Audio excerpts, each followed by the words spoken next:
Hello everybody and welcome back to the channel. My name is Terry and we're going to be starting on another project here. This project, however, is near and dear to me personally because this is my house. Okay, the structure was put up about 20 years ago, put up and closed in. Okay, so the outside has been reasonably finished for about 20 years. Now it's fallen to me. It was my dad's. He has handed it down to me, and it falls to me to finish this structure out. So what my goal is personally is I want to get this livable for this winter. That's my personal goal.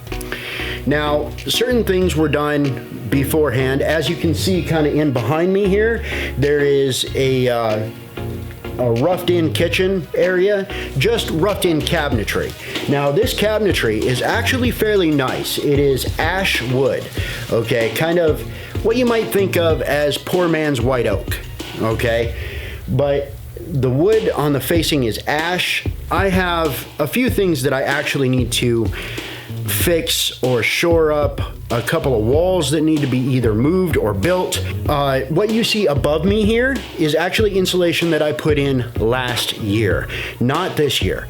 But I need to finish the insulating of the entire structure this year, as well as vapor barrier in the ceilings, sheetrock. I have 2-inch foam board that I'm going to be putting over top of the insulation in the side walls, and I'll show you how to do that.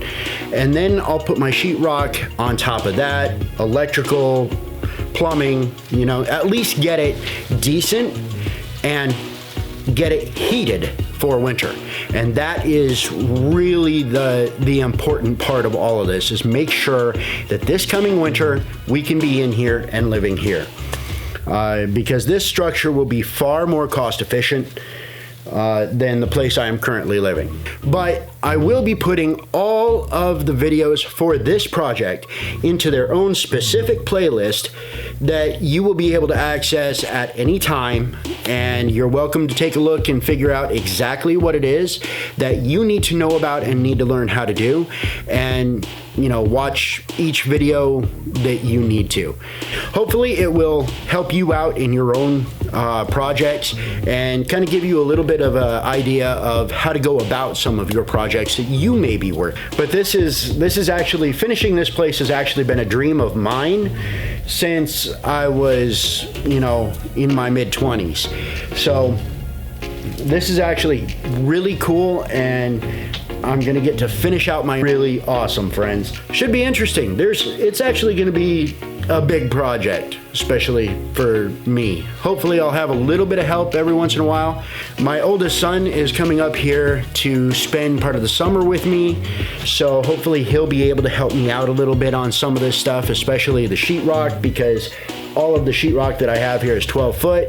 I don't like lifting that alone because I've broken too many of them accidentally by lifting them up and then flex, and it's just not fun and blah blah blah. So it'll definitely be worth it in the end, okay? I can say that without any hesitation at all. It will be worth every minute of work I have to put into this. I'm gonna be able to heat this entire 3,000 square foot house for less than I'm paying to heat a small trailer, especially when it hits 65, 70 below zero. This thing will be super easy to heat, and I can guarantee that. All right, y'all, let's get it.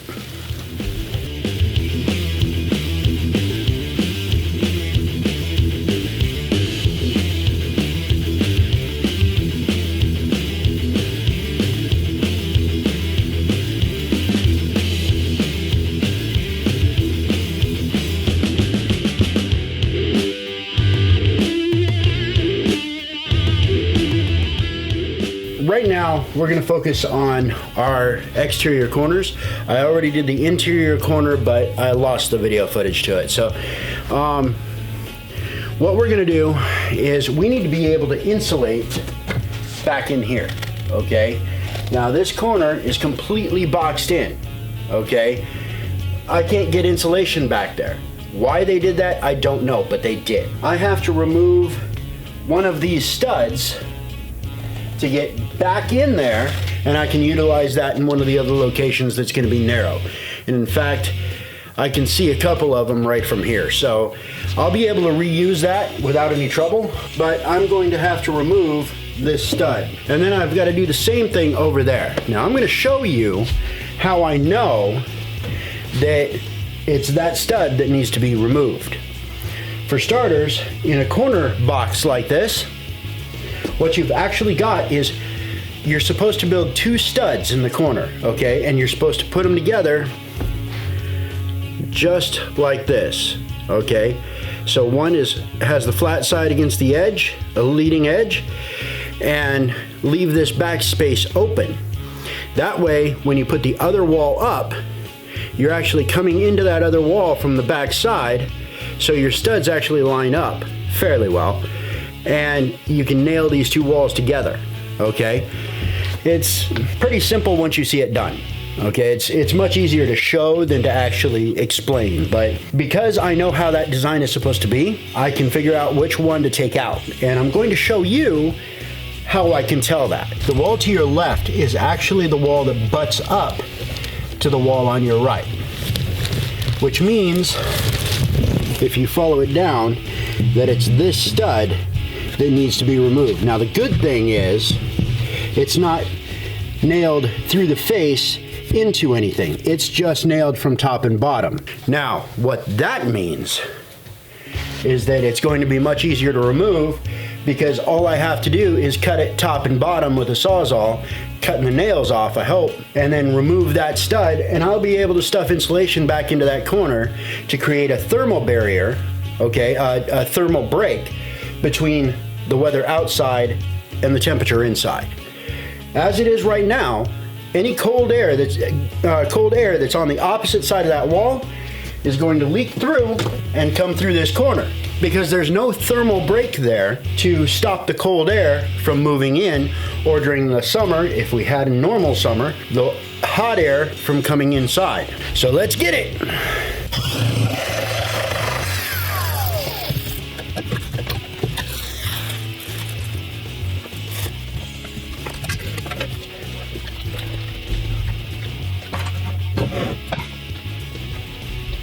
They actually put a 2x6 faced against the outside as well, which is really strange. So they did a full 4-sided box on this side, where they did a 3-sided box on the other side. I can still stuff that with insulation and it'll be all right, but it's still very strange that they did that. And I'm not sure why they did that, they just did.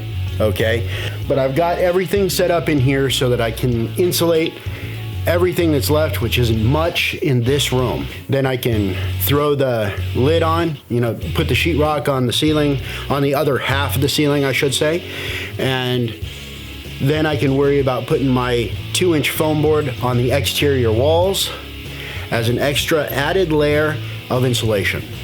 And that will be R-Max with a reflective layer, or with a thermally reflective layer, to help to keep the building warmer. R-Max is a 2-inch foam board. It's got an R11 rating for insulation value. However, it has this thermally reflective layer. Heat will actually hit this and reflect back into the room. It's the nature of it. It's why they designed it this way.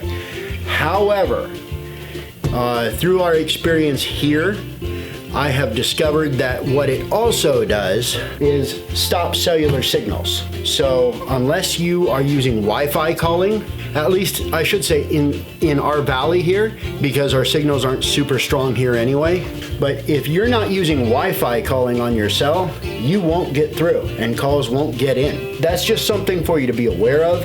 Radio signals and cellular signals do not like to penetrate if this is surrounding the room. It makes almost like a Faraday cage, but not quite as effective as that. So just something to kind of keep in mind if you're planning on how you're going to insulate your home, or how you intend to do it once you move up here. if you intend to move up here. But these days, most people have Wi-Fi, but in a place like my hometown here, not everybody has Wi-Fi. A lot of people don't want to have it, you know, for whatever their reasons, that's their business. But if you don't have Wi-Fi calling, you're not going to be calling on a cell phone. As you can see, I've kind of changed clothes here because when you're dealing with insulation, you don't want to wear your normal street clothes that you might go out in later. You need to get changed. You need to wear coveralls, wear something to cover yourself up. Like me, I even changed hats because when you're dealing with insulation, especially if it's fiberglass, you're going to have that stuff rubbing against your head even after you're done. So the best thing to do is change clothes, and when you're done doing your insulation for the day, throw those in the washer, like straight into the washer, including the hat if you're wearing one, and take a shower. Get that stuff off of you so that it doesn't dig into your skin. But the stuff I'm using today is not fiberglass, but it still can be hard on your lungs. So always wear particle mask of some kind so that you're not breathing those particles in. And it's still hard on your skin after a while. I mean, what little I'm going to be doing here right now is no big deal because I changed clothes, so I can just pull these off and I'll be all right. But if you're going to be like insulating a whole room or something, some kind of dust mask, more than just a piece of cloth over your face. You need something that'll be able to help to filter that stuff out, which is why I usually use a mask similar to this, because it does a good job of filtering. It's got activated carbon filters that are replaceable. So all I have to do is buy the individual filters. They actually last quite a long time. If I'm insulating super heavy for days and days and days and days at a time, then by the end of day 4, I need to change. They filter out the fiberglass and the small particulates from insulating, including dust, very, very well. So my suggestion is either get one of the cheap particle masks from down at your local hardware store, or invest in one of these Axion dust masks. I don't know exactly what they call them actually, but I knew what I was after. That's all I cared. And if I can find them again, I'll throw them in the link down below. They're not affiliate links, they're just figure you might want to know.